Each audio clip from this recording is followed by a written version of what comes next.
1989లో నేను నెల్లూరు జిల్లా ఉరుగుంటపాడు మండలం నార్త్ కొండాయిపాలెం వాసిని. స్వతంత్రం వచ్చిన కాడి నుంచి మా పెద్దల కాడి నుంచి మేము కాంగ్రెస్ వాదులం. నేను 1989లో నాకు ఓటకు వచ్చింది. ఆ రోజు నేను రాజమండ్రి గారి ఎంపీ గారికి ఏజెంట్ని. మేము మేకపోటాలకు మంచి అభిమానులం.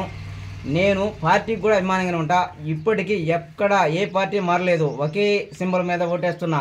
2018లో గవర్నమెంట్ రాకముందు పార్టీ కష్టపడ్డోళ్ళం. గవర్నమెంట్ వచ్చిన తర్వాత మేము ఎవరికి గుర్తు తెలియట్లే. ఒక వ్యక్తి ద్వారా ఒక వర్క్ ఇచ్చారు, హౌసింగ్ లేఅవుట్.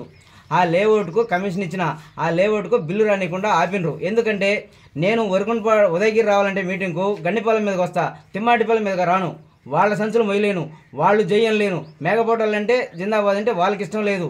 అందువల్ల మమ్మల్ని అట్టడుకు తెక్కేసి ఆర్థికంగా కనీసం విలువ లేకుండా కూడా చేస్తున్నారు. అటువంటి పరిస్థితుల్లో మేము అయోమయ స్థితిలో ఉండి పెద్దలకు ఈ మీడియా మిత్రుల ద్వారా మీకు విన్నవించుకుంటున్నాం. మీరు మాకు తగిన న్యాయం చేయాలని కోరుకుంటూ సెలవు తీసుకుంటున్నాం.